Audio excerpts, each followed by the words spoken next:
what that means? It means that she's Yeah, but you guys are gonna have a kid. Yeah, what he does actually, because I've seen this pattern, what he does is he tries to get on someone without information. and then either you disagree or agree. If you don't answer the questions to end up somewhere, then you can't get there. That's true. But that's That's all what it's really right. what it is.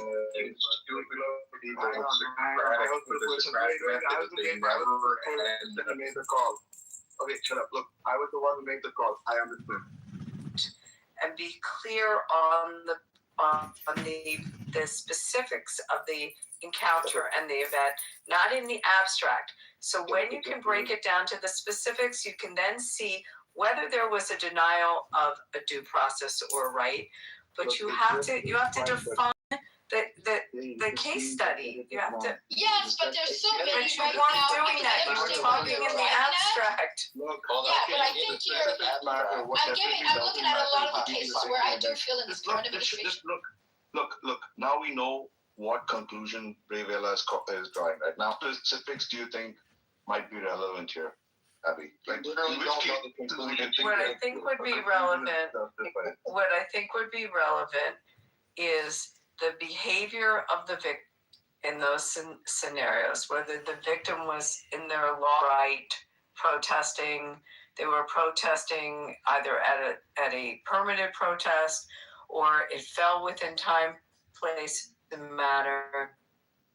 If the victim, whoever was ultimately harmed, did anything that caused a provocation, and if the mind that then in the mind of the officer, there was a threat.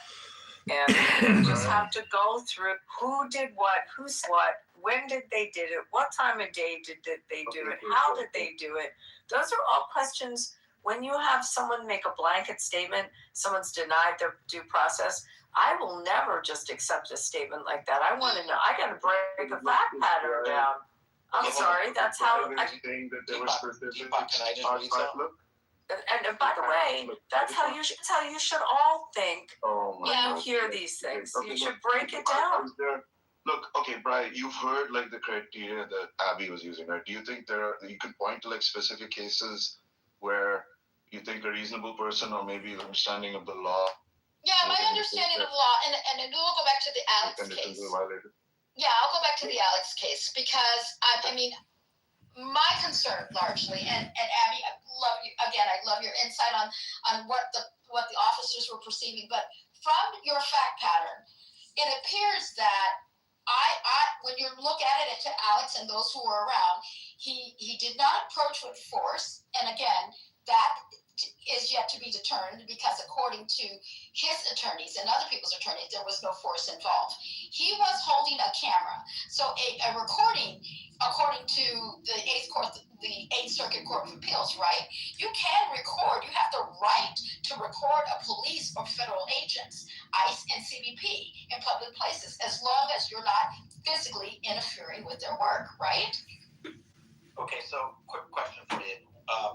Just looking at this, was there any interaction between the officers prior to that time when he approached them out in the street? Not physically interfering with their work like that. Yes, there actually was. You can see the video. Another video shows him being pushed onto the sidewalk and told basically to stay out of the street. Now, he has no legal authority to direct traffic or anything. He has no authority to intervene and come within close proximity of these people carrying out their duties. And so therefore, that is a breach of their security. Now, I'll ask you this. Whose obligation is it to keep every citizen, federal law enforcement, and the people protesting safe? Whose job is that? That would be the Minneapolis Police Department. They were on site. Okay? So they failed their obligation there. So they should have been there. Agent here.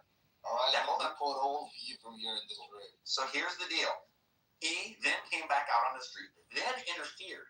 Now, if you go and you look at the areas of the law, it literally talks about assault, threats, resistance to law, to federal authority, interfering. These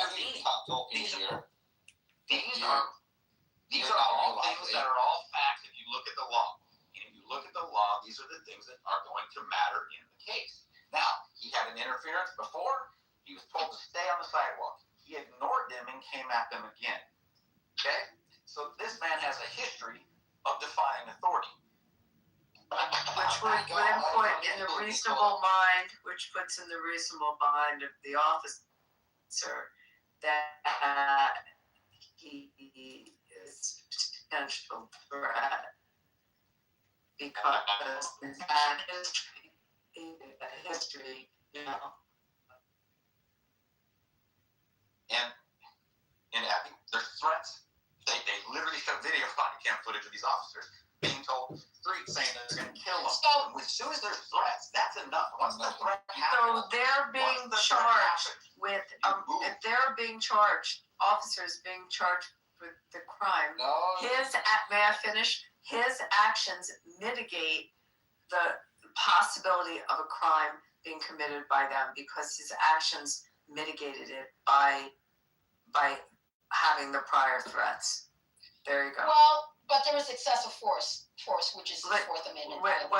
How do you determine excessive force? Because when you look at it, they forced him to the ground, and again, they claimed self-defense. Other people, They should have forced him to the ground, and when they shoot, they should shoot as many fucking times as they have to kill the person. Okay, That's but what they're supposed to do, and that's what the again, Supreme excessive Court force, has said. because even though he had a gun, there was no reasonable. Yeah, but I think there was no perception because he had both of his hands were occupied. So he had the phone in his hands. If you looked at the video, right, he was unarmed, even though he had the gun in the back of his back area. There was no. So he was not unarmed. There was no and reasonable. They didn't know threat. if there was He a was gun being in his pepper sock. sprayed. He was being pepper sprayed, tackled, and he was pinned to the ground at the time he was shot multiple times. He was on his knees. He was on his knees, and we don't know if there was a gun in his ankle, a gun strapped around anywhere else. Okay, so does anybody in here, and I'm guessing you probably haven't, Bree, but if you've wrestled, I mean, we could say get in a fight, wrestled, been in a fight, been in a situation where you're in close quarters with somebody. Are you privy to seeing what happened to his hip? Are you privy to seeing the gun on his hip? Because most of the officers didn't see the gun. Why? There were several officers. There was the officer that took it. I let you go. Okay. Please let me finish. Okay. So, do you know what their standards are for what they're allowed to do? How many people can be on per limb? When they're on that limb, are they privy to see what's on his ankle? Are they privy to see what's on his hip? No. If I'm on his left side and I've got a hold of his leg and I'm trying to get this guy on the ground and I can't get him on the ground, four of us can't get this guy on the ground and spread him out, even on an icy road, right? What I'm looking at as an officer is I see him, I'm on the left side. I am protected from the right side. I can't see that. What you watch, we're watching it from a spectator's position. And what you need to do is a reasonable position of the officer. Okay. Now I'm on the left side, right?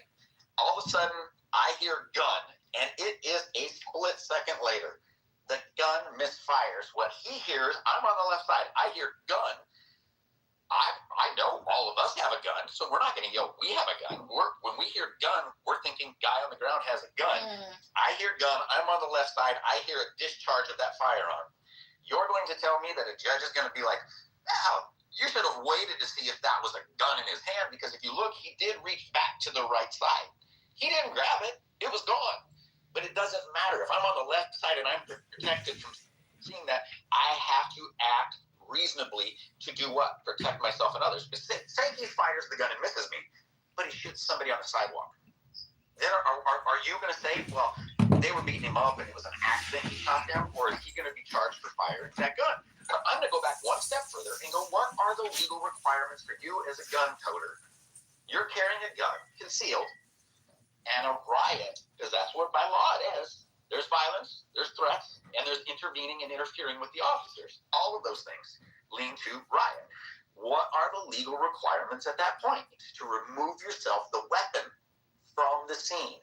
So these are the things that you have to look at, Bree. So now I'll let you go, and you can try to tear apart the legal ramifications of what I just said that hold it to a certain standard. Well, there's a certain, first of all, for officers of the law to have a duty to de-escalate, right? Even though you have a reasonable fear, I understand reasonable fear, you still have an obligation to de-escalate, right? So when he's on, excuse Hold me. on, she asked me right, so I'm going to say absolutely. I agree with you. They have to You have need the to de-escalate. time to do it. But when they try to de-escalate, he grabs the woman and he drags her in the street while they're pulling him off of her. I disagree with that narrative because I'm telling you I think we have to see the. I'm sorry. I'm not going to. I understand, but you've got to look at the timeline and the timing of that. Because at what point you can look at a video and look at the reasonable fear, right? And at which the responsibility and that reasonable fear of who? For him or for the officer? No, for the officer. You can look at that, but you can also look at you got to look at the fallacy that is the cell phone versus weapon fallacy. Because first of all, he had a cell phone, but he had a weapon in the back. He never touched the weapon in the back, ever. He had a jacket. You could see you saw the shirt go up, and you saw the gun, and they circled it when you saw it multiple times, right? But his hand was never reaching towards them. That is a fact. And there is no other factor towards the reasonable fear at which the officer must distinguish between the defensive posture, which is okay, and an offensive threat. And from holding the phone in his hands, there was no offensive threat.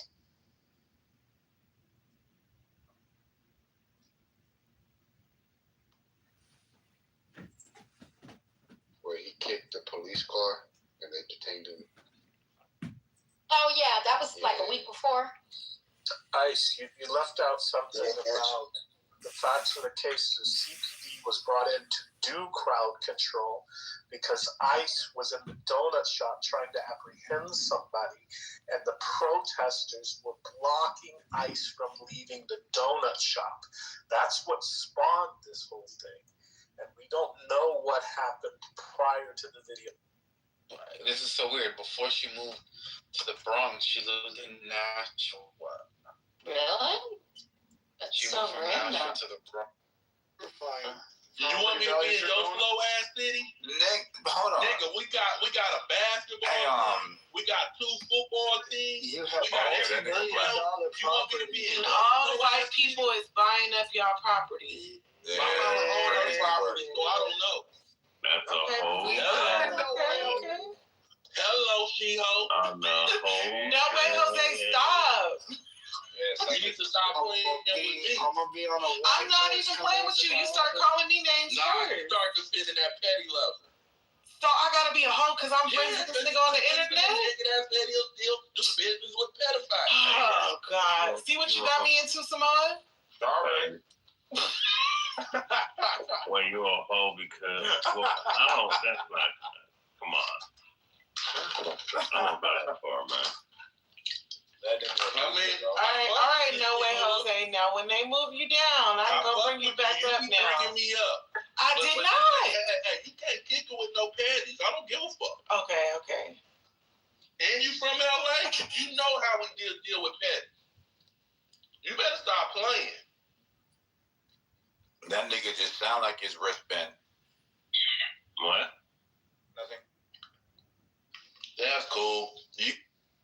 With one hand holding his phone and the other held up to protect himself from being maced.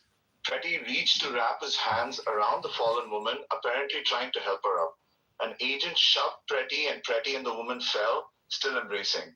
According to the New York Times, Petty then tried to pull away and made no threatening movements towards the agents, who pulled him backward and forced him to the ground. Petty was restrained by several agents on the ground with both of his arms pinned down by his head. The agent then pepper sprayed Petty, hit him with the pepper spray canister multiple times, while another agent in gray removed Petty's firearm from his hip. A third agent who had been focused on trying to pepper spray the fallen woman and had his back to Petty turned around to Petty after hearing someone yell that he had a gun. Around 5 seconds later, the third agent drew his weapon and shot Petty at close range, with his arm visibly recoiling in recordings of the event. There's a little bit more. When the first shot was fired, Petty's gun had already been removed by an agent in gray, and the shooter was standing. This is just recapitulating the salience. The shooter also had the sight line to see that the agent in gray had removed the gun, but it is unknown whether he witnessed the removal. Fired 3 more shots into the back of Pretty, who appeared to brace himself against the pavement with one hand. Pretty collapsed, and then the 2 agents had fired a total of 10 shots in 5 seconds. Wrong is his hands were not restrained. He was on his hands and knees. There was one point in time in which his hands were restrained. He was moving away. He pulled his hands out of the officer's hands, and he was moving. He was not prone on the ground. He was not complying. Wait a minute. I thought he said that he was not resisting. I thought his voice said he was not resisting. I mean, I don't know. I'd probably resist a person banging me with a pepper spray can. I guess. Prone on the ground with your hands and legs spread. That is not. The Supreme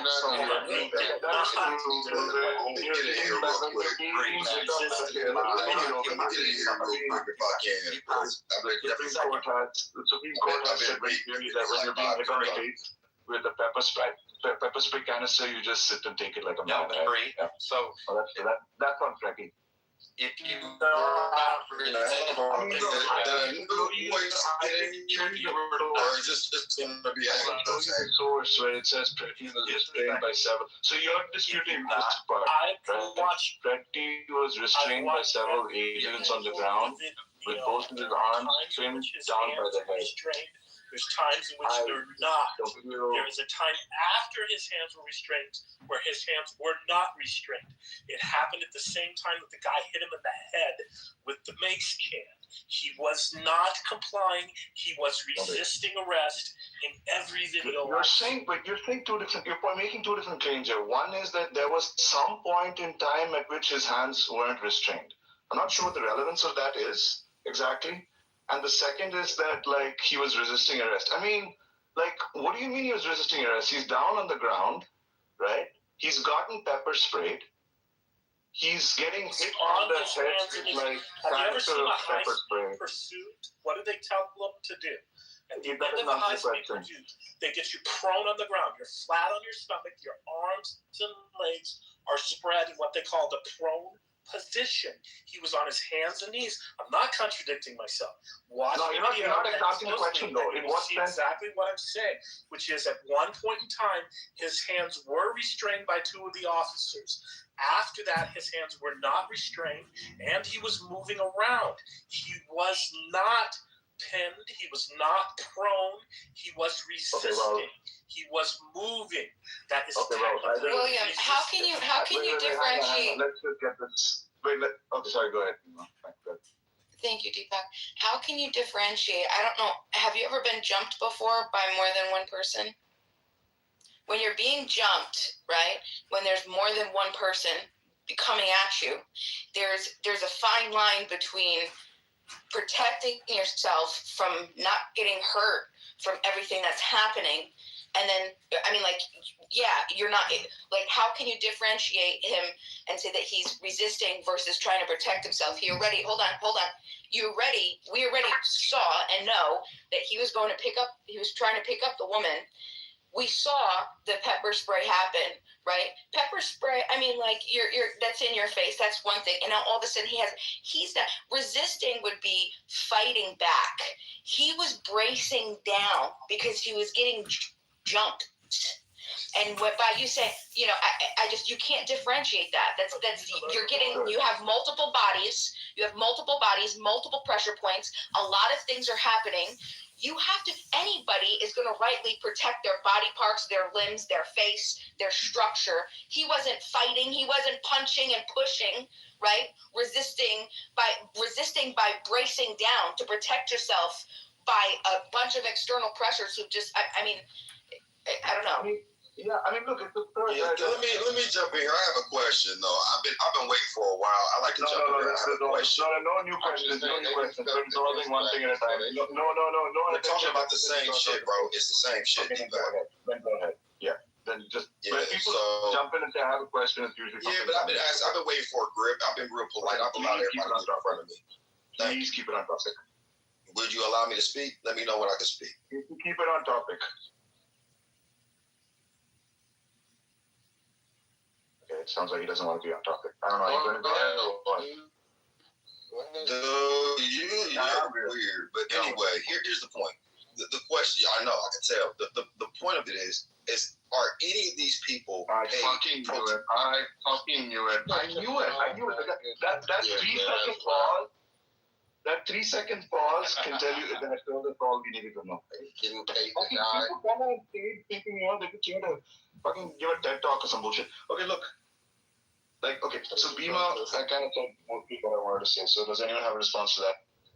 No, I was just gonna say, like, don't police officers do self-defense classes to take shit like Krav Maga, BJJ, and shit like that. So they should be able to like hold the dude down without firing off a shot and detaining him. I think it shows lack of skill and professionalism to take somebody's life because a shot rang out from a gun that he didn't even have in his hand. I think that shit was weird.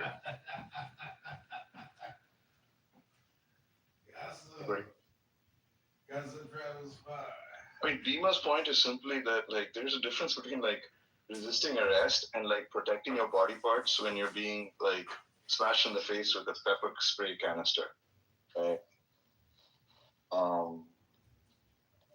You don't force yourself to your knees again. You go face down and get your hands out, as I think it was Williams stated earlier. There's a prone position, and that keeps you from getting your face beat in. If it was me and I'm getting my face beat in, I'm putting my face to the ground and I'm covering my face and my head, just like if somebody were kicking. That's easy ice to say, like hindsight, though. But when these things are happening, right?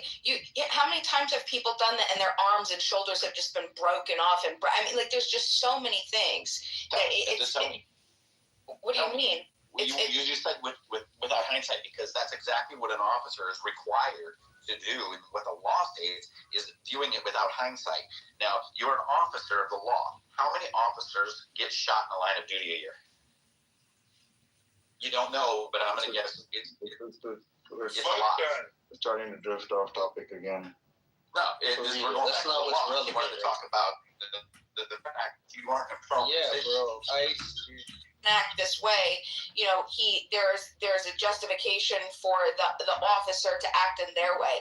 He had multiple points, multiple people touching him, grabbing him, pulling him in different ways, right? He just didn't have one direction. It wasn't just one person telling him what to do. It wasn't clear. It wasn't, okay, this is what I'm doing. It wasn't, do you know what I'm saying? There was people coming from all over, and it's complete chaos in that moment. Okay. And I think that it's unreasonable. What he required to do by law. What is he required? It's not about what he's required to do by law. It's about what actually happens. When you're being jumped, do you know what the judge tells the jury before the case even starts?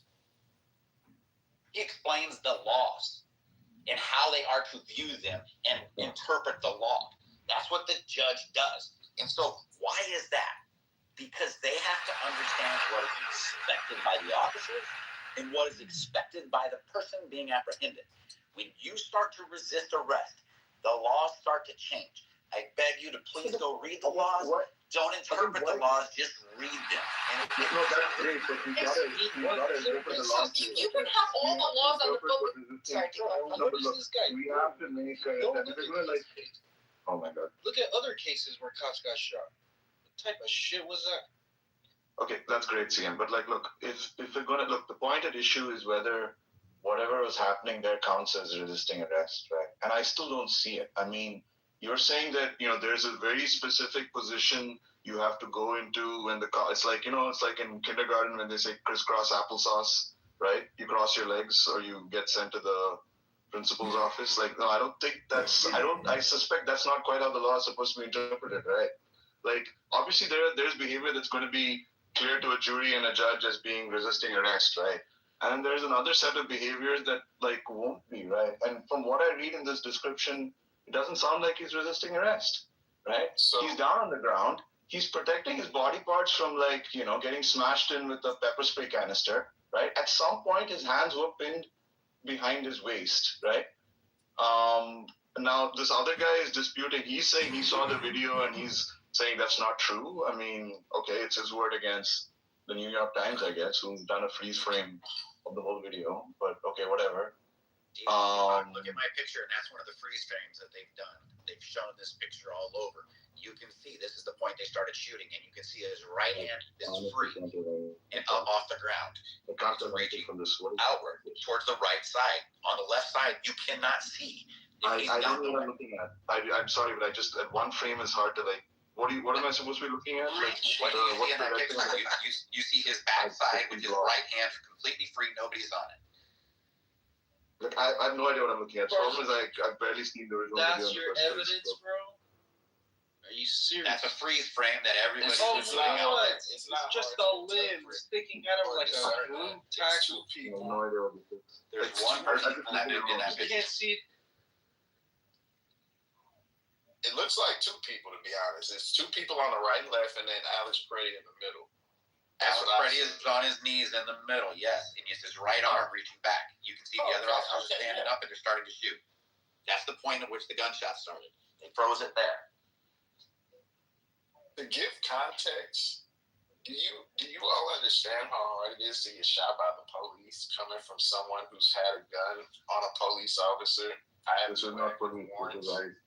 Yeah, but this is not police though. This is ICE. You haven't had the kind of thing. ICE federal officers. Yeah, but I'm telling you, it's not relevant though. I'm pointing out why it's relevant. Right? Yes, but they may not have the training as the military, as the Minnesota police would. Not that the police have amazing amounts of training either in this country, whatever. So okay, even if we're going off the context of so you want to play semantics, federal versus local police? No, I don't. No, I want to play the game where categories of people matter, right? Like ICE is not like the military is not the police for good reason, right? We don't send the freaking Marines in whenever someone's house gets robbed. They don't have the training to know how to deal with that. That's not their jurisdiction. It's not their jurisdiction. They don't have the training, right? It's not their fucking jurisdiction. They don't have the training to deal. Not that the police have either, honestly, but they're supposed to at least. And that was a poor example because most Marines flow into law enforcement. So that was a very poor example. This is part of the problem. Yes, this is part of the problem with policing in this country. My gosh. And the Marines go into cities all the time. They did it all throughout Iraq. I mean, they do get their training. But in the war zone, yes. Yes, in war zone. So Deepak, let me ask you something, sir. Do you appreciate the quality of life America gives you? Yes. Right. You know that's based off of law. You know that quality is preserved by law, right? Yes. Very much. I'm very much in favor of a rule of law and not in favor of paramilitary forces and the control of the federal government.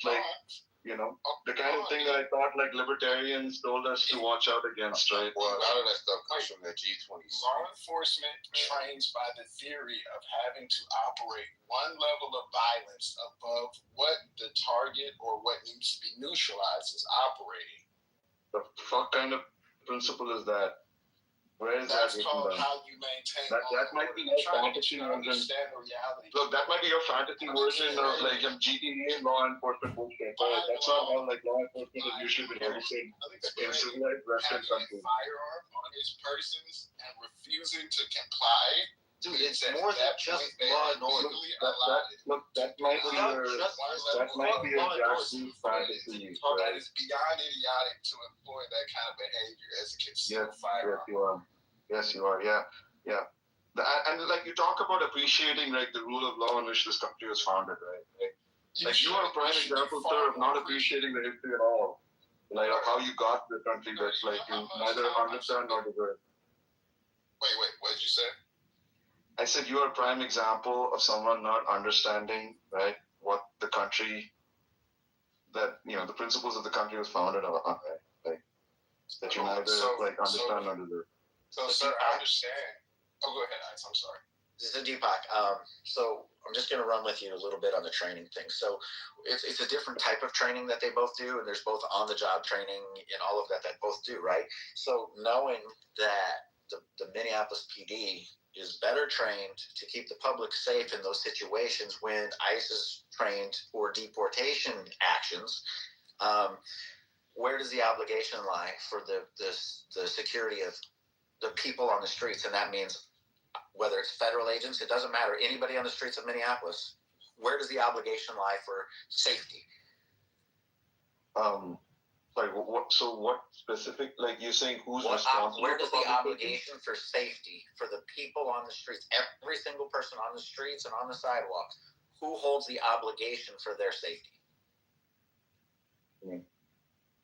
This brings me to confliction, okay, because I don't think that we need to ask permission to protest, right? I don't think any power that is corrupt is going to give you an opportunity, give you the blueprint on how to take it down, okay? But with that being said, I do know that is why we largely put in permits to protest, because it's for the cops to come out and your local police to protect you, protect the citizens, protect everybody else. And I feel that that's ultimately right. And I think ultimately that's what failed here. We can, I'm upset about Alex Preddy. I'm upset about Renee Good. I think this is really new territory that we're what is it called? Traversing right now, right? And so I think ultimately it's really about where do we want to go as a people? Like, we're America, okay? We're supposed to be the best country in the world, okay? We have morals. We don't need to be. That didn't need to happen. And there's better ways for us to do everything, but also not to just say, hey, don't protest. Listen, no, that's good. It's good. And I get frustrated by everybody that is particularly the right. And excuse me, this is very frustrating as somebody who is, built up and, I based my career. I was all right. I was Republican. 10 years ago, the Republicans weren't talking this. Republicans, we were hanging out, bringing weapons, fully, max to the teeth, loaded to protest. This was a part. Constitutional right. This is what we were meant to do. I'm happy that our American public is showing out. They're protesting and they're saying, "Hey, look!" Because listen, we have a system, but sometimes the course of action, right, of stopping what some people perceive to be harm, and then actually stopping the policy, it's difficult, right? Why do we protest? Specifically, we have the ICE it's right under the control of the presidency, right? So, what are our options? Free speech, assembly, petition the government. So what do? We protest. That's going to influence public opinion. Public opinion is supposed to influence our elections. Then the legislators are supposed to, respond to it. That's a long process. It's a good thing that we have our citizens coming out and protesting. I'm happy, right? But let's regulate that in a way that is not regulated through violent force, okay? But regulate it through, okay, let's figure out better ways to organize. So it just didn't need to happen. Whether it's we put it on our the local jurisdiction, the mayors, the governors, that they should have been out there. They should. Even your county executive. My county executive goes to every single. Any little thing that's popped up, that's all he does all day. He's been to every single protest. It doesn't matter how big or small. He shows up. He makes sure everybody's protected. That stuff should have had. There should have been something else there, right? And so exactly my point. And what we had is we had a governor and a mayor just really being, let's just call it anti this administration. So they didn't want to cooperate. Now, certain counties in Minnesota do cooperate and have said they work great. And actually, they've said they've gotten a little bitter because they want to take credit. ICE wants to take credit for it. But a lot of very violent people were handed over to them. Those counties, the sheriff said, no, we'll cooperate. Minneapolis was different, right? That was sanctuary city. So we had that issue. Now, what happens is I throw this out there. There's a history in Minnesota, and we all know it. They burned a police precinct down. They've looted. They've literally set buildings on fire. They have burned cars. They have pulled people from cars. They've literally destroyed a federal vehicle, stole classified documents, stole weapons from a federal vehicle. We've watched all this happen just recently. And that's the difference. You just said it. The right went out and protested, but they were peaceful and they had guns. They were loaded to the gills with guns. Hold on. They were loaded to the gills with guns, and nothing happened. So this is my point. Hold on. I'm just about done. My point is, there's a very difference, and the problem is the officials in every city and state should be very aware of the reality of what's going on. It was all over before these shootings happened. It was all over with these guys being pelted with ice balls, snowballs. They get them, pour water on them, throwing things at them, pouring things on them, screaming at them, telling them they're going to kill them, telling them they were, going to beat their ass. All these things were going on for days. It's all over the news, social media. And yet, they didn't do anything. But what they did is they came out and said, well, our police officers are more worried about preventing important things like murder. Well, 2 people died, and stores got beat to hell because ICE officers were inside. One, they thought, oh, ICE officers are in this hotel, and they beat the shit out of the hotel.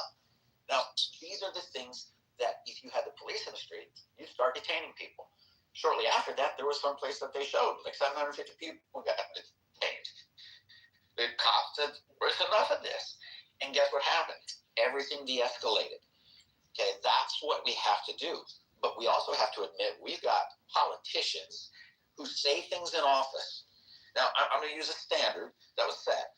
You can look it up and fact check me, but Trump said peacefully and patriotically walk down to the Capitol. Now, some of those people became assholes. Some broke windows. Some did stupid shit. We're not going to disagree there. But they wanted to impeach him over that. They wanted to have all sorts of problems. But we literally had people on the other side saying, don't stop fighting. Take to the streets. There should be blood in the streets. We'll bury them under the Capitol. We will do this. You kick them, you chase them out of restaurants. All of these things. In all of the stuff, you have to ask. Hold on. 2 more seconds. 5 more seconds. You just have to ask yourself. Why are you talking about January 6th right now, man? There was a parallel. Is what I'm saying. You gotta let us get on the mic, Brady. You're literally having people in Washington, D.C. that can't get in trouble, telling the people in the streets, go do shit they shouldn't be doing. They can literally say, I didn't tell them to actually burn anything. I didn't tell them to actually kill anybody. So that's the difference. We have politicians that are fucking stoking the fires, and the people are paying the consequences. Yo, Bima, you understand that from what I interpreted, unless I misconstrued what you said, you kind of just word saladed your way to admitting that was the result of the left's impulsive ass actions. And going forward, what I challenge you to do is, because you never hear this amongst you law enforcement detractors, you never mention, not even one. You would think most of y'all would have like the shock value engraved name of Laken Riley. Remember that name? Beautiful smile, beautiful future. Riley was all of you. I mean, never. You guys never. I get it, Freddie, Renee Good. That was like supposed to be a George Floyd martyr, and it failed. But just have some unbiased respect.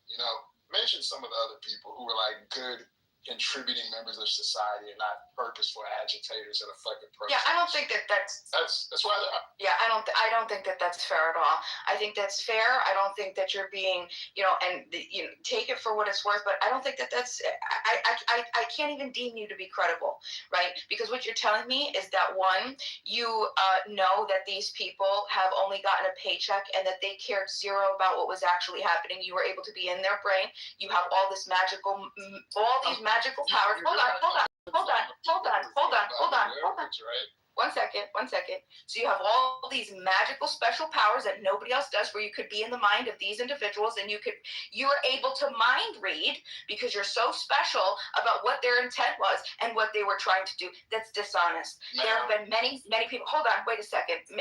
Especially in a sanctuary state. Guess what, sir? I'm in a sanctuary state. Do you know we have all of our Republicans right now? Hold on. Wait, hold on. Hold on. Well, sure. Well, because I'm not a bootlicking statist, okay? Right. Well, listen. Well, that might not be that argument for myself. But okay, yeah. But the point is that don't try to. You're going to discredit yourself by pretending to mind read and say that they're. Well, absolutely, because it's because it's not a logical argument to claim that they're just sitting there, and then you use these words, right? These dishonest words to say an agitator. Well, I'll explain. You use the word agitator. Do you know that's a specific word? That's a specific adjective that's being specifically used from one side, and you're talking about being objective. No, sir. No, it's true. true. Stop trying to Because conflate this. listen, okay, well, you keep, listen, I listened to you, I didn't interrupt you, and I can't fight, I can't fight over you. So go ahead and speak, and get whatever you have to out, and then I hope that you can give me time to respond. Go ahead. We appreciate you being a good orator, all right? But stop. It's not even a fucking retort. Focus on the argument, sir. Focus on the argument. Dude, All you're telling me is you don't like what I'm saying, so stop. And you're interrupting, so clearly you're uncomfortable. If you can't be civil interlocutor, then step out, sir. Go ahead. So that's my point. To claim that you have special powers of what their intent was or what they were doing. There are plenty of people that are very passionate about this, that have been passionate about this for the past 20 years. This isn't something that's new. The only reason that I believe, this is my personal opinion, because it just makes a lot of sense, is that there's going to be more of this in the news right now because of the increase in the activity, just like anything else. When you add something, when you add more fire to the flame, more fuel to the flame, there's going to be more situations, and it's going to be, it just brings naturally more eyes are going to be on it. We've increased, DHS announced January 3rd of 2026 that they've increased ICE agents. We have the most manpower ever in the history, 120% increase. We went from 5,000 to 7,000 agents the year prior to 25,000 agents. Okay, there's a lot more activity. Okay, and that's just in 1 year. So it just makes sense that the public is going to be more, especially sanctuary states. And when you have a sanctuary state, what is a sanctuary state? This is federal state power. This is the territory that I'm talking about. Like you're talking like these people are your enemies, and that's what I think is a sickness. It's an illness. The people, everybody in the United States, whether you want to call the left ill and the left sick, the left calls the right sick and ill. I think you both are sick. I think you both are sick because you don't want to sit there. We can't have solutions, and you don't reduce what's happening down to some basic principles and then just stick to them. You get so caught up in your identity with your political parties that you want to tote your political party over, and you're both so performative. The left and the right are so performative, using dishonest descriptions, right? Where are the objective? We're active people where we could sit here, we could really look, okay, what actually happened? Where does America want to go now? When we have a sanctuary state, when we don't want our police to cooperate with ICE because those people, that's the constituents of that state, right? That's representative. This is what the people want. The people say, hey, look, we don't mind that these people are here, right? Well, come and take the criminals, that's fine. But for everything else, we're going to expect prioritization and proportionality. And if we don't see that, we're going to protect our neighbors. And I agree with you. There's a lot. Like I was outright pissed the first time when Kristi Noem ran out and said something after the grenade. Shut up. You should come out and say, hey, there's an ongoing investigation. It's what they always say. They don't say anything. She did. And then she did it again in the second one. And I'm just like, you're an idiot. It causes more problems. The best thing you do is you act like a civil adult and say, we will have a statement. We are just learning of this. I'm not the freaking head of Department of Homeland Security, but I'm going to tell you what I would have said. We're still investigating this. I wasn't on the ground. I will be reviewing all video footage, getting statements from people on the ground, and we will have a statement as soon as possible for you. Simple as that. Don't play the political bullshit game that she tried to play. Hated it with a passion. I moved from South Dakota. I didn't mind what she did there, but what she did those two shootings, I looked at her and I said, you're a dumbass. You don't immediately defend. You literally have to be, hey, no colored glasses, no blindfolds. Let's watch and let's see what happens. That's the way that both of those situations should have been handled from her. They failed miserably. Both sides, as you say, play it, and right now it's more divisive than it's ever been. Joe Manchin has talked about this. Bill Maher has talked about this. There's a reason him, Andrew Yang, and others who have ran as Democrats for president have said that they've drifted from that side. We've also watched some people on the right become pain in the asses on their side. And what we need is to have more common ground. Look at John Fetterman. This man is putting a freaking target on his back. Why? Because he says it. It's country over party. This is nonsense to call each other Nazis and all this fascists and everything else. We got one guy that's standing up loud and proud and saying, that's enough. And you know what? Maybe he should run because you know what? He'll get independent votes. He'll get Democrat votes. He might even get some Republican votes because everybody's sick of the division. Both sides are. I think everybody can admit that. Bema, I appreciate that gynocentric viewpoint. You know, that's very typical. Very typical. Because that was a very performative, as you said, performative display of just that. And I just want to say, what do I want? I lean more right. People, when they sit to have a conversation with me, are like, well, you're not as far right as I thought. No. The law is the law. If you want to change, you go to Congress and you get it changed. You start. Or you overturn it. You challenge it. And here's the deal. You don't do it in the streets by threatening to kill people. The funny thing is you have people yelling about ICE with masks on while they're wearing masks.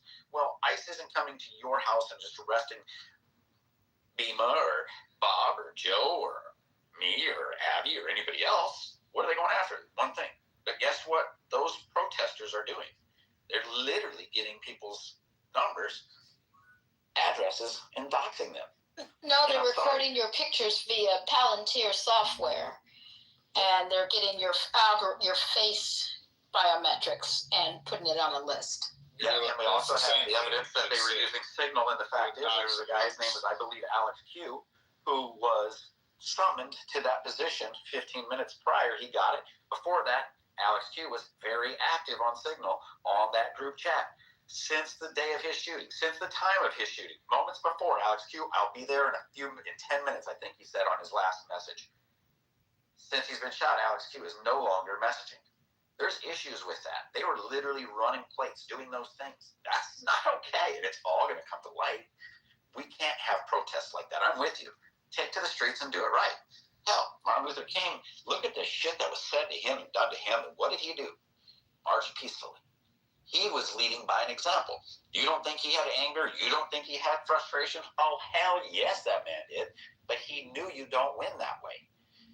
Start showing compassion. Somebody calls you that freaking nasty freaking name, you just, I love you, brother, and just keep walking. And you know what? He got more done than anybody because he finally had the balls to say, I gotta be the bigger man. So let me be the angel advocate here. I'm going to challenge you on it because I feel, going back to the theme of the room, whether Trump is evil or etc., the compassion I feel has been overrated right now because, as they say, woke is dead. Being compassionate, empathetic is dead. Right? I'm of the opposite mind. I believe in empathy and compassion. But what I've seen in this world, which is why the people are divided, right, is because the leaders of today, whatever side you are on, is driving the narrative that I hate you, you hate me. And the one thing that resonated with me one day was when Trump said, well, God says love your neighbor, but I say hate them. He said something, I'm paraphrasing, but that's what he said. And if you're getting that from the top down, you're only going to spread the sickness. That's just my opinion. Yeah, like Obama encouraged guys to fucking marry each other. Hey, I'm not in their life. What I am is I've got 3 children that I need to raise in this country, right? And I need them to understand what compassion is. Because what I do believe, and this is just for my spiritual belief, is that it says, and this comes from me, saying we have to love one another. And by love is the greatest power to produce change. Whether, because if we're both in a boat that is about to sink, we all go down together or we figure a way to fix it. Right, for your kids' sake, you take a more staunch stance on who they follow. Having them follow some gay sympathizer ain't going to churn out nothing good. See, I taught my daughter to understand politicians are corrupt and they're fucked up and they'll kill people. just to stay in power. And that's kind of the people we want to be running our country, because it's ruthless to rule the world. And it takes a narcissistic person to be able to do what they have to do to run the world. And every politician is exactly the same. I taught my daughter to look for people that show empathy in that realm, and not to idolize people like sports stars, rock stars, politicians. I didn't rely on the fact that the president of the country is supposed to be empathetic, even though they lie, cheat, steal, and murder, and have for our entire life, and probably the entire life of this country. Yeah, so every politician is not evil, sir. Just go ahead and start with Abraham Lincoln, who after the Whig Party went ahead and deceived Congress to pass the 13th Amendment, take a blot on his presidential legacy. Pretty upstanding sounding gentleman. Yeah. I'll give you these better than most. Sure. Yeah, but he believed in the separation of the races, even though he did the emancipation. He did not believe in equality. Exactly. Yeah. All right, so I don't really think that's a viable argument. I think that's what is it, anecdotal. Given what his presidential legacy reflects, you, ma'am, would be discredited. No, I'm not discredited. He did say it in writings, what he felt about Negroes, as he would say in parentheses at that time, right? Ma'am. No, I'm not. I'm a reader. She's absolutely right. He did. She is absolutely right on Ma'am. this. He's Okay. not wrong. So, Jesus Christ. See, some of y'all can't be written in the book of life. But anyway, so at that period of time, what's considered a cultural norm that's not taboo. We're not talking about something that was anywhere near a present tense societal measure of what it would be now seen as. That was the fucking cultural norm. Jesus Christ, he blotted his presidential legacy to free what were still considered 3/5 of fucking humans. I don't give a fuck what he wrote. His actions have the merit. And personally, if you look at the history and the numbers of slavery, the foundation of blacks, most of us are very convoluted, claiming African shit that does not pertain to us at fucking all. The Bible reiterates this. The numbers, our numbers that were affected, are extremely low. Extremely much lower than what they've been taught to you and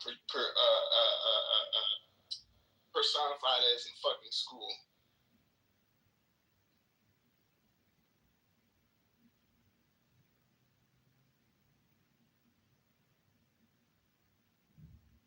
If you read the history books, though, the Civil War wasn't about slavery. It was about the preservation of the Union. Well, my point was that all politicians ain't evil. And this nation, the liberties we have, we enjoy. The reason why, there's a fuck ton of us from all different walks of life that all want to be here and are grateful to be here is because of those men and the ideals that they had. It was also about the expansion of the Union.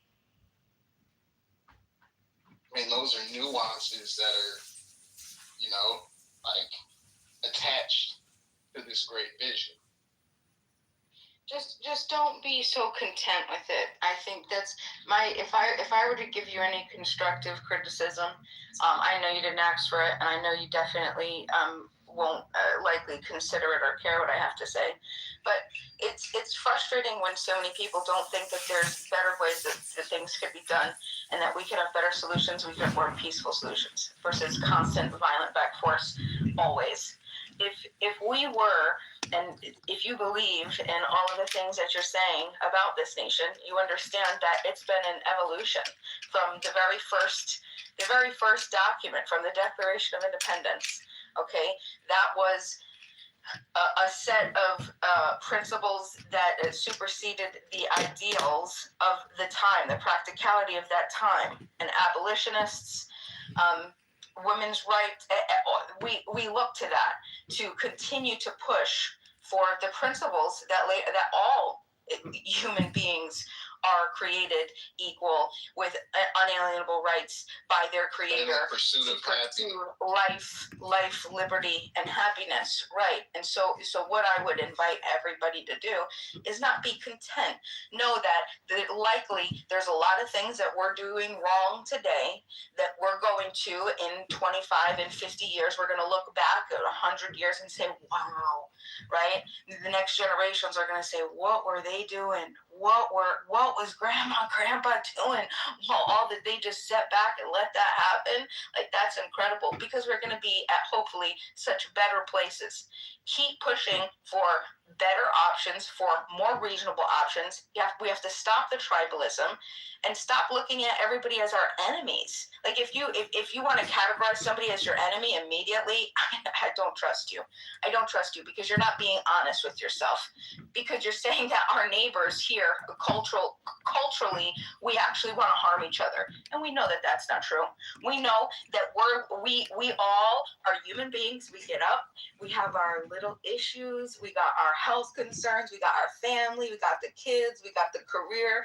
We just want to live, love for the short little time that we have, praise God, take our gifts, and continue just like everybody else. So how can we maximize that for everybody and not cause harm? And just coming out and, shouldn't have protest. So look, there's so much division. Where can you? What I would ask you to do, if you were to make a claim about anything, learn to falsify your claims. Like, create null hypotheses instead of statements, and then sit with that and present it to a room so you don't get yourself in an echo chamber. Bima, that's literally the definition of having a gynocentric outlook. That's not the reality of the country, of our poise and magnitude and sphere of influence. I'm willing to die on this following fucking hill that this is all partially fucking laden in that pure, putrid hatred for the reemergence of definitive, lawful, order-following, statute-imputing, white, Christian, straight, staunch masculinity coming back. The return law and order. I swear to God, this is partially laden in that shit. Years ago, when Colin Powell and Condoleezza Rice were trotting around, y'all didn't have there weren't this many hyper-focused fucking geopolitical overnight wizards. Now everybody's fucking got a fucking digestible take on how the Trump administration is making 45 fucking mistakes from Monday. You know? Fuck that. I'm dying on this hill. I might sound crazy, but fuck that. I don't know why you keep saying gynocentric. Like, you don't think that, like, logic is everyone deserves a chance. Everyone deserves a chance. That's not reality, man. So hold on. We're not talking about reality. We understand how oppressive and tyrannical and authoritarian people and human beings can be, right? Especially people that even in a conversation and are exposed to the idea and a reflection with a mirror shock. Hey, look, you're being a little. Look, you're contradicting your own statements, okay? Man, you understand in real time there are conglomerates that hate each other's guts, but to oppose us will work together. We're facing almost destabilization of our fucking dollar. Saudi Arabians didn't renew that contract that fucking, fuck, his name escapes me. What was his name? It wasn't Carter. That they do their business deals in the dollar, the reserve contract. The petrodollar. There you go. Thank you. They didn't renew that. Like, I mean, you're talking as if we have the luxuries and liberties of, like, the fucking, 80s or 90s, or where maybe the economy was just a little bit more forgiving and things were nicer, so there weren't certain things looming on the horizon here. Now, I'm not even talking from the perspective of considering Iran imminent, which I don't. I don't think it's imminent. I think it's retarded that we even. No, we're not. There's no way we're going to war. It's too much mutually assured destruction in too many facets. But anyway. But isn't that the point? I'm just going back to what Peter Thiel, who's the money man behind all of these people, and which is why I think this shit is evil, is because Peter Thiel's philosophy, who funded J.D. Vance and one of the biggest donors behind Trump, he has a very different philosophy that he doesn't believe in competition. He believes in power. And power is his ultimate goal because he doesn't believe in sharing. There's a philosophy that he's behind. This is not speculation. You got to read his mimic theory, right? He believes that everybody wants to be great, and he believes that everybody wants to mimic. And you can Google mimic theory by there's a French philosopher that Peter Thiel follows. I think René Girard is his name. But one of the things that he believes is that power is not something that can be shared, but it's by differentiation. And those who have the power make the rules. And that's why the billionaire class, or you can call it the Epstein class, whatever you want to call it, they're the ones that are allowing for the destabilization, because the key piece is the more destable it gets, the more power they're able to grab because they have their assets and their money and different resources than where we have it. That's a good concise take. I give you that. By the way, I want to apologize. I wasn't trying to overtalk you or interject. I feel like I was kind of overhogging the mic, so I'm going to go ahead and kind of let someone type it. That was a good take, though, Ms. Vila. Very concisely said, too. I like that. But I still believe in hope and love, right? I'm like Bima. I have this internal optimism, but as I look at the reality of the money, and even if you read the Epstein files and their intent to create destabilization in regions, when regions are destable, it's up for grabs for whatever money goes in there. So, like Venezuela. It wasn't the small companies or little business people that went in there. It was the big money people that went in there so that they can go ahead and export. And that's why I look at the money. As much as people may advocate for Trump, I'm not against one side or the other. I don't have derangement syndrome. I have a class issue. Maybe that's my concern. And when the access begins to become very difficult for average citizens that are not in the 1%, and I say average citizens because that can range, then we are no longer allowed to play. We're not going to be part of the game. It's another good, concise take, man. You got some good takes. I like that. Very, very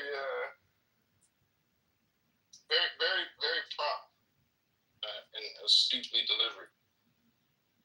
Agreed. Poise, too. I give you that, too. I say, you got poise. Unlike some gynocentric views, Yeah.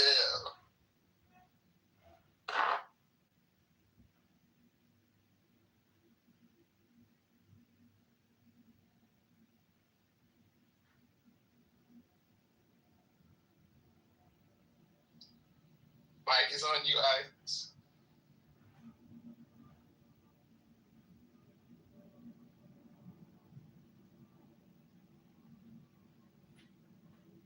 Sorry, did I miss something?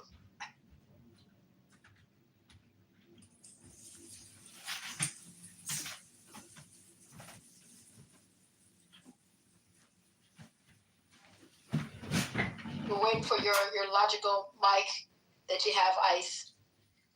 You seem to have a balanced opinion on many things. I didn't hear the very last couple of things you guys were talking about. I was in the chat, so I apologize. I wasn't really focused. So.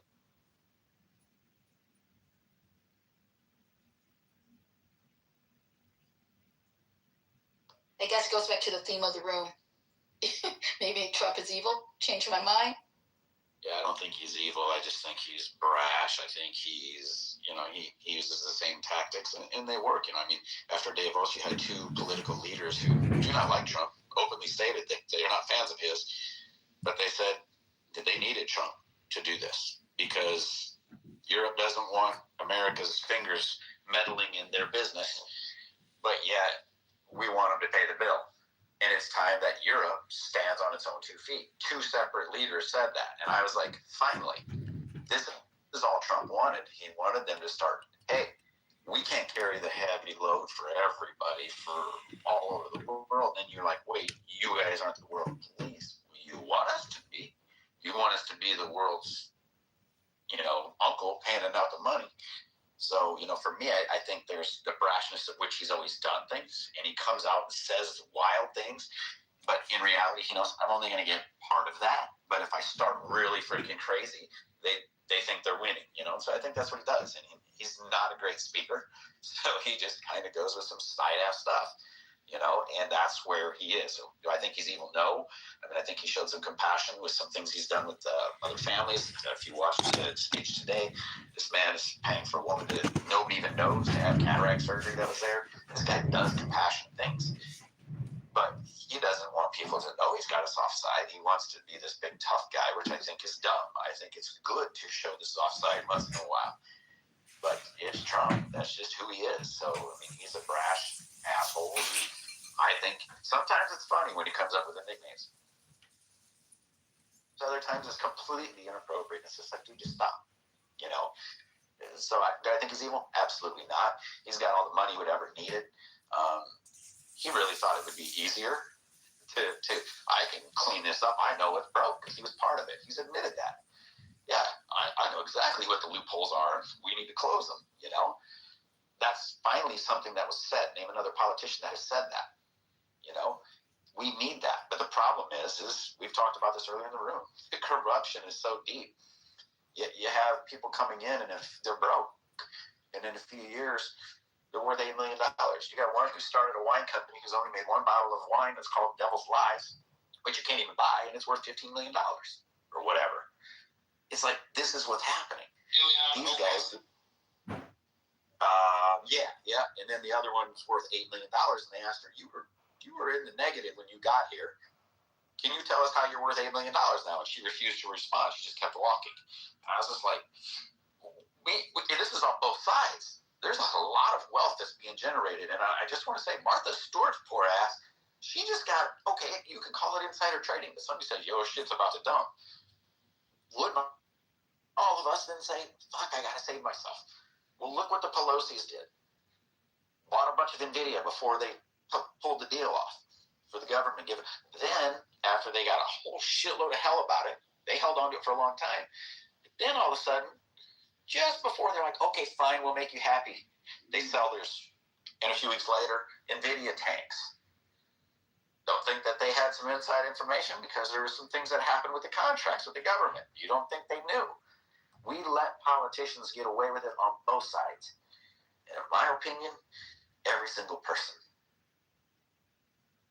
starts gaining net wealth. We need to be looking at, why did you do that? I don't think a single politician should be allowed to invest. Their close immediate family and people in their extended family should not be allowed to be investing in anything that they are voting on or passing legislation on, passing bills that might be giving contracts out. Nope. Because guess what? I'm going to call up my friend Ravella. I don't know how you say her name. I hope I get it right. But hey, here's the deal. I can't do this, but if you put in $200,000 in Lockheed Martin, it'll be worth $2 million in 12 months. We can't have that happen. It's time we put our foot down.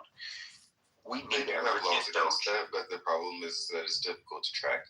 Like, you can't tell who knows what, when, where, why, and how, unless you track every phone call, everything that every person knows. Right. Every person knows. Actually, Shai, that has changed. The foreign corrupt practices and the corruption offices of the current administration have now closed down. People have stepped that down, and there's no enforcement. The FCPA or any type of corruption is right now being squashed at DOJ. That is a fact. You can research it. No, that's fine. But the point is, people act like with all the things that happened under Trump in the past, one year have been happening for the entirety of America. And that's not the entirety of America. That's a small glimpse in American history, right? It's a blip on the map of American history. And things can go back. This is I don't care that certain things changed recently. I care that what the overall character of the state has been over time. That's not. People really need to stop doing that. It's like, oh, Trump became God. I never said that. I just said the current state of the corruption law. Yeah, the current state. That's the current state. But the laws on. That wasn't happening. There's always corruption in every system, right? Because systems are systems are made by men, and the issue with is that what people men and not women, of course. Some women make some systems, but also the reality of it is the aspect of the corruption happens through the fact that people look at the system, they try to figure out how to game the system, and they perfect a gaming of the system, which allows them to benefit where other people have not found this gaming of the system. Right. You're interesting. I find it. So I just want to bounce off what he just said. So, and what you just said. So it's been changed, right? But has anything stopped, or was anything prevented before that? No. We know for a fact, if you look in the past 10, if you follow for the last 10, 15 years compared to 20, 25 years ago, and you see this steady climb that's still beating hedge funds. But if you look over the last 10 years, 12 years, holy hell, it's a skyrocket. So what was in place didn't work. And if you don't shut it down, just like the education system, we're spending more money than anybody per child. Why aren't we going to the places that are leading and saying, what are you doing different? Let's do it that way. That's how you make changes. I'm sorry, but the federal government blew up and it wasn't getting better. Things become bogged down. I think it was Mark Cuban who said, I'm paraphrasing here a little bit, but I think he was like, you got $1 coin, and this is Cuban, who's a Democrat. He says, you give the Democrats this $1 coin, tell them they got to sell it for 50 cents. It's going to take them 6 months or whatever he said to get a committee together to figure out how they're going to sell it for 50 cents. He goes, then you give it to Donald Trump and say sell it for $2, and he just sells it, And what he's saying is the system is bogged down. When you get more people in all the time, everything just keeps growing. Government doesn't have to grow. Government doesn't always have to create laws. Government doesn't have to keep the laws on the books. The things that are killing us is all the red tape. They asked every Fortune 500 company that left, why did you leave? Taxes, number one. Number two, regulations. Two things that we keep wanting to force on them. But the beauty of it is they go to a country that has no regulations, no emissions, but we're still going to buy their stuff there. In America, you got to be clean, but we'll buy it if you go over to China and do it. And but people in China, we're complicit in still buying people in China are wearing face masks because of the amount of smoke and pollution that they have in their cities. Right? Yeah. If you go into like Chicago or a main city, developed city in America, you don't have to wear a face mask to cover your face from all the local pollution. I mean, there was one point you had to, right? In like Los Angeles, or you probably should be in Los Angeles and probably New York and places like that. But because of regulations, people don't have to do that. A lot of it is about also caring about the environment. The government has a stake in the environment and the preservation of the environment. That's why they have certain laws regarding that. As far as school goes, the American child, right? You can go somewhere in Bumfuck, Alabama or Oklahoma, and you will see that they have a better or higher standard of living than most people in other countries, most children in other countries, right? Including China, including Russia, including Saudi Arabia, maybe not Saudi Arabia, but they're also working on a different reality. But that's the reality of America. America has a vested interest in maintaining certain standards for certain people for all of its citizens, actually. Well, that was a point, but again, I disagree. I only because I'm looking at the evolution of our. Like you said, I agree. Maybe we'll go back, but full transparency, we are decentralizing, and I'm okay with decentralization. I'm not a federalist in any way, but you're decentralizing the standards of education. And I agree with you, Ice, when you were speaking about Trump coming in and didn't want to foot the bill for the EU. But when you create an environment of animosity and you create an environment of tariffs, because the tariffs in the reality are a taxation against the citizens. It is not paid by the importer, the importer, or well, it's paid by the importer, but not the seller in the other country. They are paid by the citizens of this country. And so what happens is that when you begin to blow up the rules-based system that we had, where we all agree, and that's the same standard that we have in the United States. We have a constitution that we agreed to go by. We have a checks and balance of the system. When you begin to challenge the checks and balance, whether it's the rule base of internal government or external government, you begin to shake the foundation, and there is no, it becomes an us against them type of world. So what happens when we, of course, Shai, we're competitive and we're the best in the world, but we're not anymore. Let's just be full transparent. We're not producing the best cars. And the partnerships that are developing based on current paradigms, people are creating relationships and trade relationships that are going to exclude U.S. What happens? You think that we want people to go and do their own thing, but when they don't buy from us, what are you going to do? Threaten them with high tariffs or bombs? They will choose to go to other people. The reality is America's not understanding, and I'm an American and I love my passport, but I'm looking to go everywhere. But I'm seeing the reality as a person who sees this country and love the country, but really concerned about the direction it's going in, whether it's this administration or the ones before.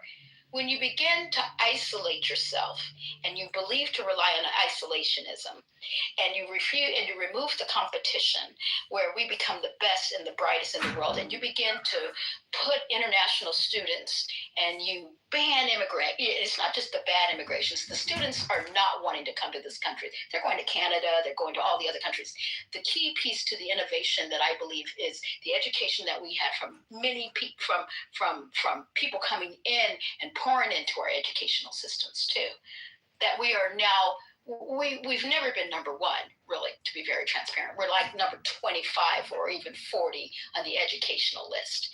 And now the products that we have, we don't produce our own, but we can't produce everything. We're not going to go back to mercantilism because we begin to produce everything. We don't even have enough expertise in our own people to produce everything we want to do. So we'll go ahead and buy the semiconductor chips from Taiwan because that's the way the infrastructure does. And we try to manufacture t-shirts. Maybe let's bring that back here. But the competitive stuff, we're losing. And when we're looking at rare earths being produced, and it's not that China produces it, they just learned how to refine rare earth minerals very good. We haven't decided to invest in that technology here in the United States. But instead, we decide to go into Venezuela and hope that they got rare earths. But we make policies against countries that may have rare earths, but because of other issues, so we got to look at what direction we're moving in, and perhaps become a little bit mindful on these relationships that we don't bluff.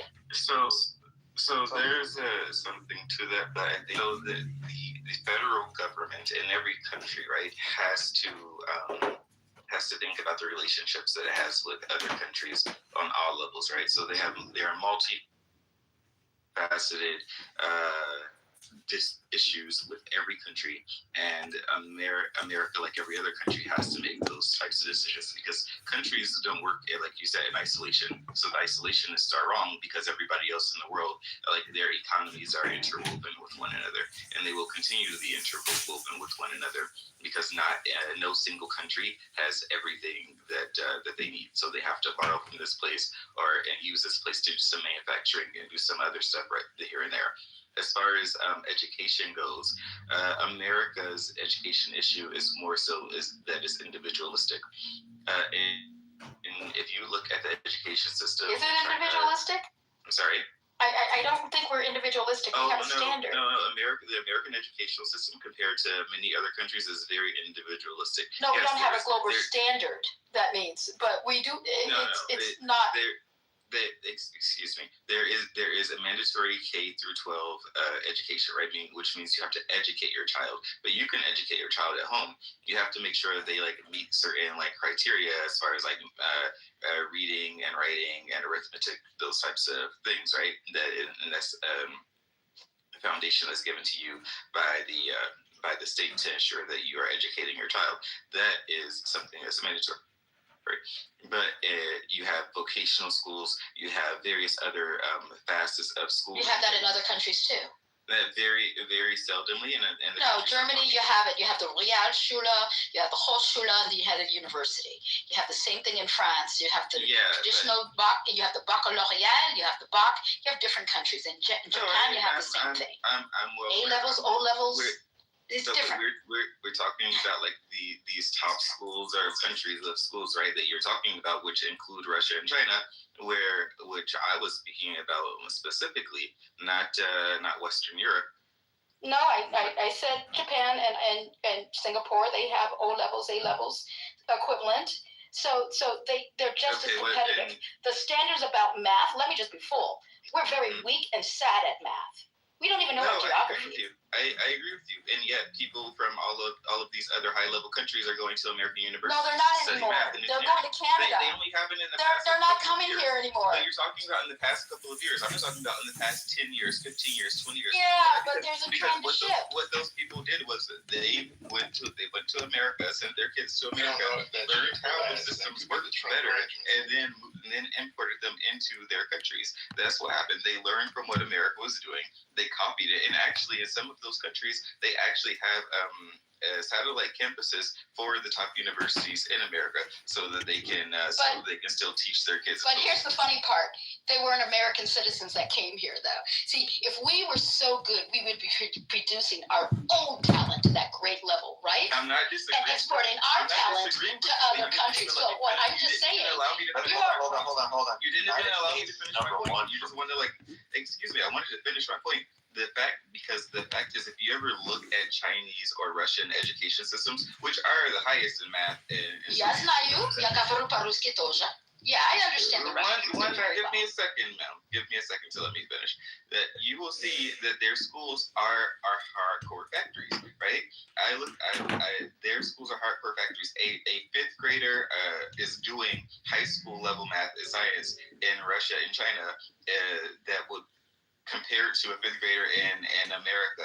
I mean, it's astronomically different, right? Those levels of math and the amount of homework that they get per night is astronomically different. Kids are going to school from 7 in the morning until 7 at night, and then have 3 to 4 hours of homework at night. They're doing college level homework, and they're being pushed into that direction very early in their lives, and that's across the board. And not everybody can handle it. And until recently, China had a very high level of suicide rate amongst the students. It's changed over the past decade or so, but it was extremely. China and India actually are the top for at sending students out. They all come to America. There was over 600,000 of them sent one year, just to give you an idea. So America's schools are still highly considered at the tops. I mean, they send over, I think, 1 million, I think it is, globally, but America is the number one source for those. Those kids still come here and excel.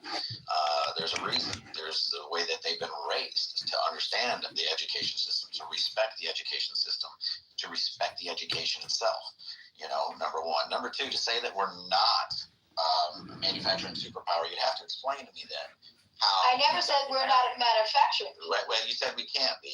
No, we're not producing like we used to. Well, be very transparent. Our cars. Hold on. When we talk about cars, this is where I'm going. You would have to explain to me how Germany, considered one of the best car makers in the world, has got Mercedes and BMW here. And actually, if you want to know the truth, BMW America is by far the largest manufacturing facility in the world. You know why? Because Hold on. But it's because of imports, though. Let me finish. I mean import and export. Yeah, it's because of the imports. Ton of them. Okay, we export everything that's produced here. You know what? We now in America, BMW America makes the chips for the BMWs, and because we're consumers. BMW. U.S. is the biggest consumer. You know we export a fuck ton of BMWs. Yes, but what's the country of origin? What's the country of origin, though? What's the country of origin on the goods? because it's not all U.S. Okay. Because what you have to understand is we do a lot of the assembly. We manufacture.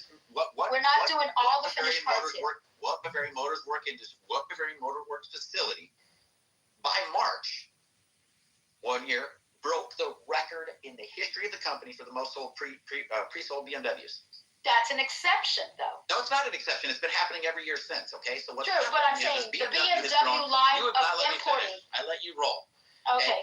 BMW is now talking about having their transmissions made in America. So to say that we can't be leaders in the auto industry, you have to explain to me why BMW is so huge and saying we can do this here and we can now put the transmissions, have them made there.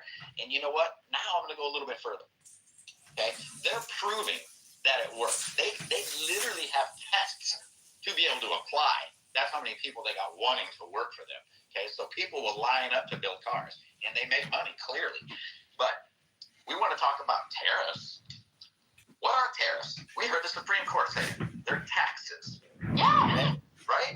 And I in math class, we're terrible. America's terrible at math. But if I put a 1, an equal sign, and a 1, I can interchange those, right? I can't put a 1 and a 2, but I can put 1 equals 1. And if taxes are tariffs, or if tariffs are taxes, then guess what? Taxes are tariffs. And we're okay tariffing a country in our own country to produce. We'll tariff our own country. Where does the taxes and the tariffs, who pays those? Oh, us as the consumer. It's a cost of building the products, right? So we're okay tariffing an American company, building in America, but we don't want to, we're going to take Apple, for instance. We will go ahead and let Apple leave because the taxes get too high. And they had a profit of $252 billion, of which zero was taxed. Now, they did a study on Greenville, South Carolina. If every person there spent $20 a week at a local mom and pop shop, okay? What is it, 60,000 people, Greenville, something like that? But they spend $20 a week at a mom and pop shop, a little cafe, the local hardware stores. They determined that it would bring an extra $300 million into the local economy because of the way it recirculates. That's just the people spending $20 a week. What do you think $252 billion recirculating in the U.S. economy, what would that equate to? So we let them It's not leave. the same. It is the same. No, it isn't the same. Tariffs are a blanket. It's a blanket on a product.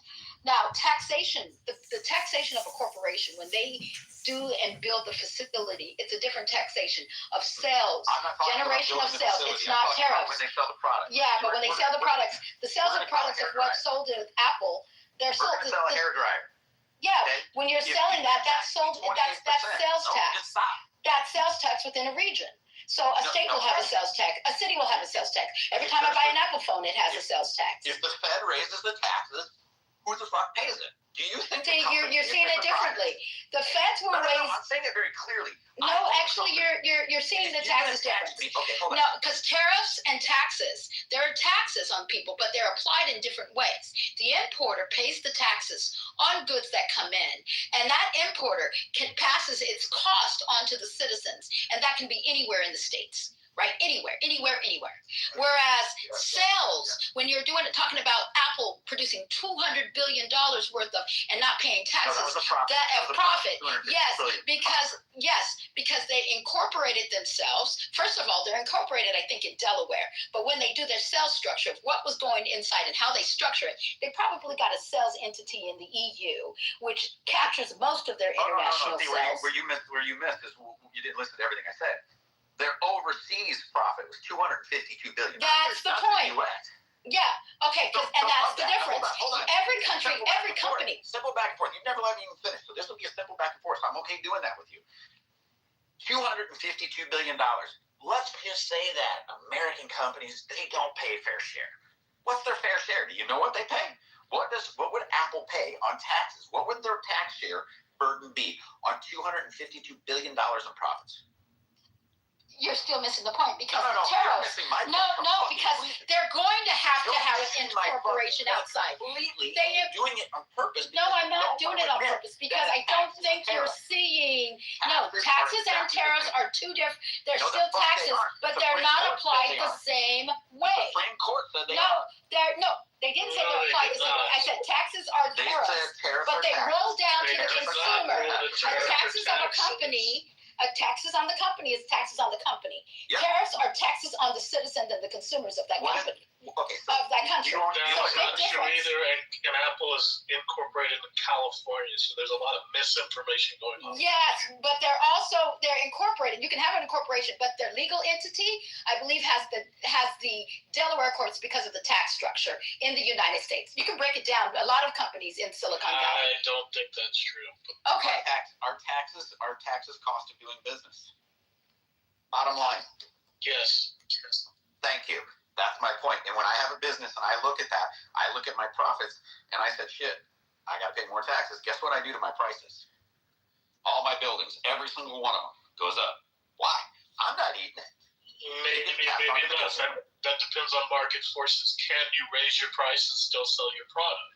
Everybody The in the point to industry.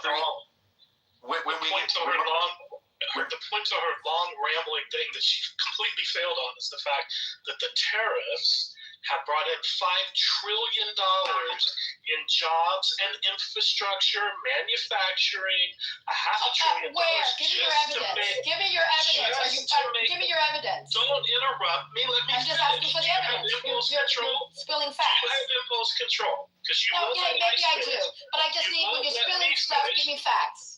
Hold on. Do you know that we Still literally had talking. companies? Do you understand how to let somebody finish talking? I'll We finish my literally had statement later. nations. I'm sorry. We had the nation's leaders standing next. The fucking leader of the nations standing next to Trump, saying, "We're pledging to do this, building a steel manufacturing plant in the United States." And you know what? Oh, that might be expedited because guess what? A steel plant closed in the United States, which means instead of going somewhere else, they might be able to buy that one and start sooner. Oh, so it might not be 5. It might not be. That pushes it. 900 billion. He's claiming 20 of the pledges. It's $5 trillion deals signed, including $500 billion for TMC to come over here and make chips in the state of Arizona.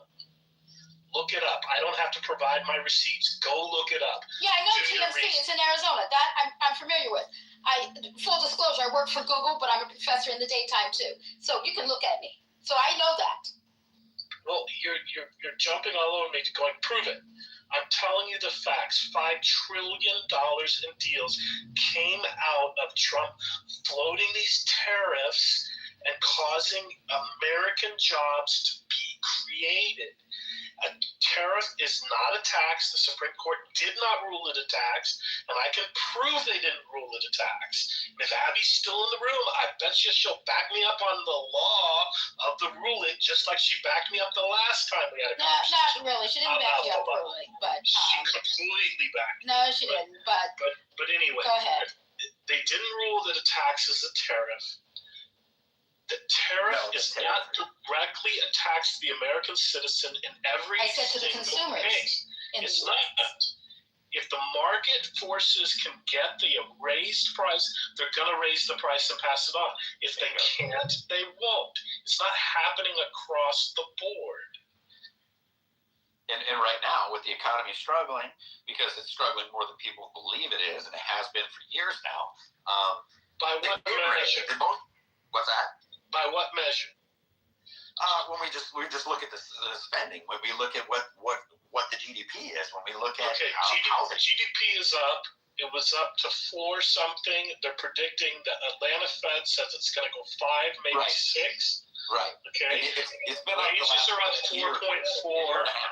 Wages are up 4.4.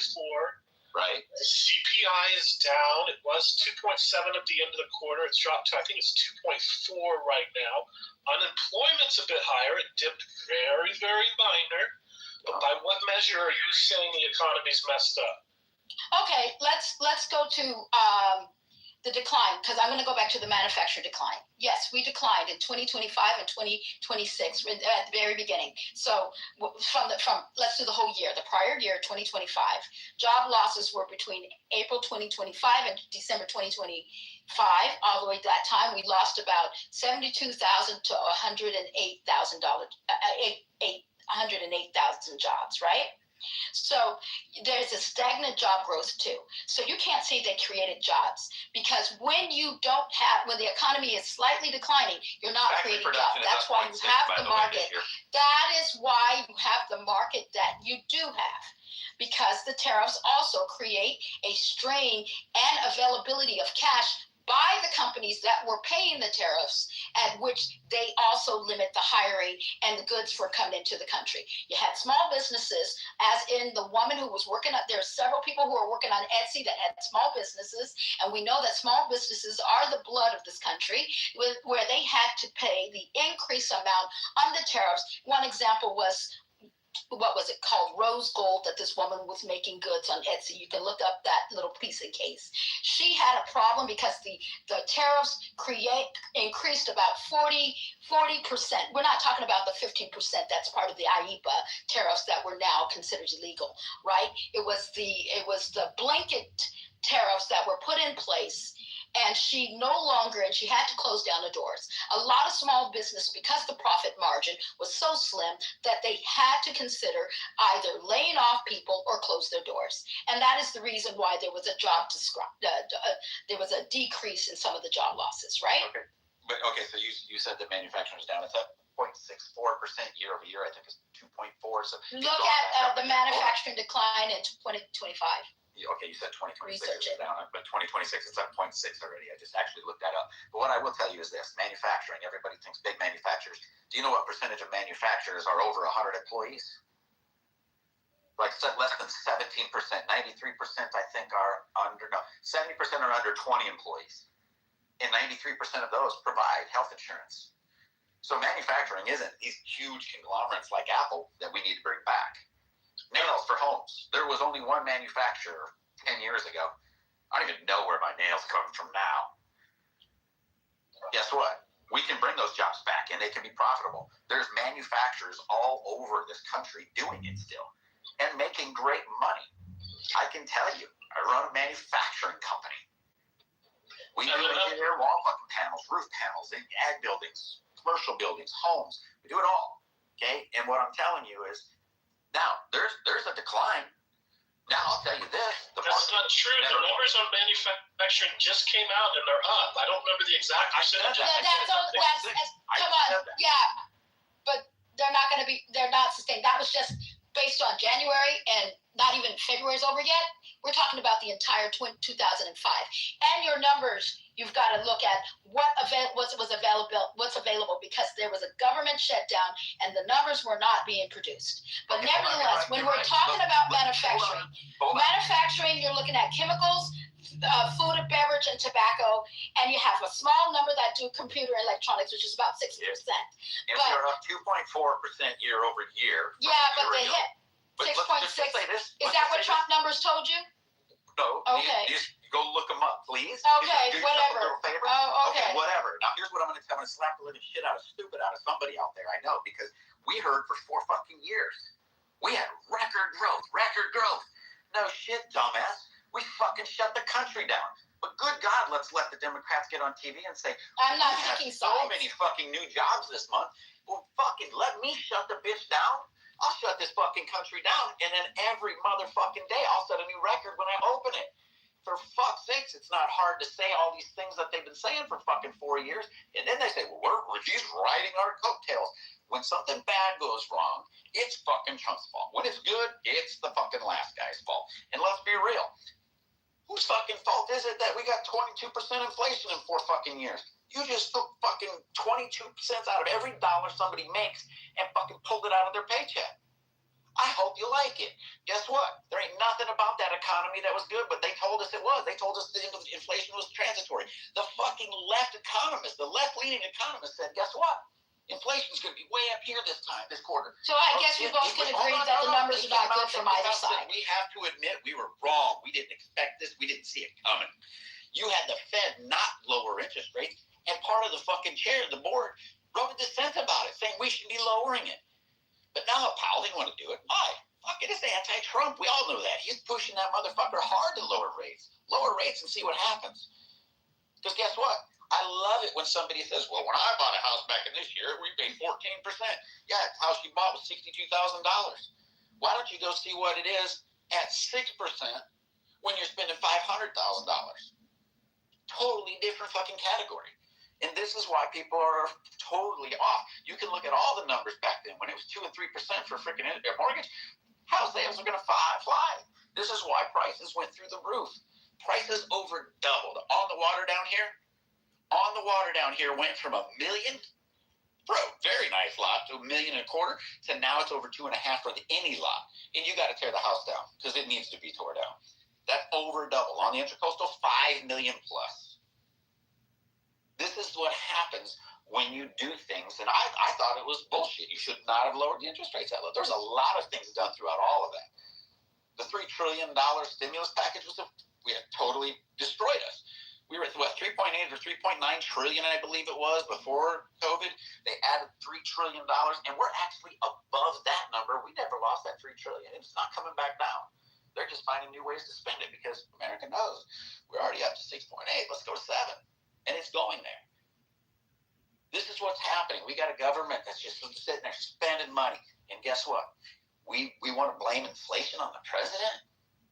No. After this 1 year. The people, right? 1 year. I'm not blaming, and I'm not blaming one-on-one. Like you go to McDonald's and they hand you a meal. We're sitting down at a dinner. It takes time to get the meal delivered. Hey, I'm not blaming just one year. Trump had a prior administration too. Nevertheless, let me correct real quick. Yes. Apple, but Alphabet, Amazon, Meta, Microsoft, and Netflix are all Delaware corps. And so what I'm trying to say is that most of the businesses are going to be Delaware corps. Why? Is because that's a corp, that's a state that doesn't evolve or pay where you have to deal with taxes, right? That was one of just like Nevada, just like Texas. It's either a choice between those two states. So I stand corrected on Apple, but I know that all my other tech companies and a lot of major manufacturing companies are Delaware corps. Correct. Now let me stand corrected too, and you need to correct yourself too. Manufacturing. Let to be very clear. Yes, 70% we got manufacturers, but you know what they are? You got 12% that are chemical. You have 11% that are food and beverage and tobacco. Of course we're going to have tobacco. But we've created the cigarettes and the little vape pens, right? No problem. You got maybe 6% of all our manufacturing. You throw in TMSC, do you throw them in there? Yes, but we only have 6% of the global semiconductors, communication, and the medical devices, right? Transportation.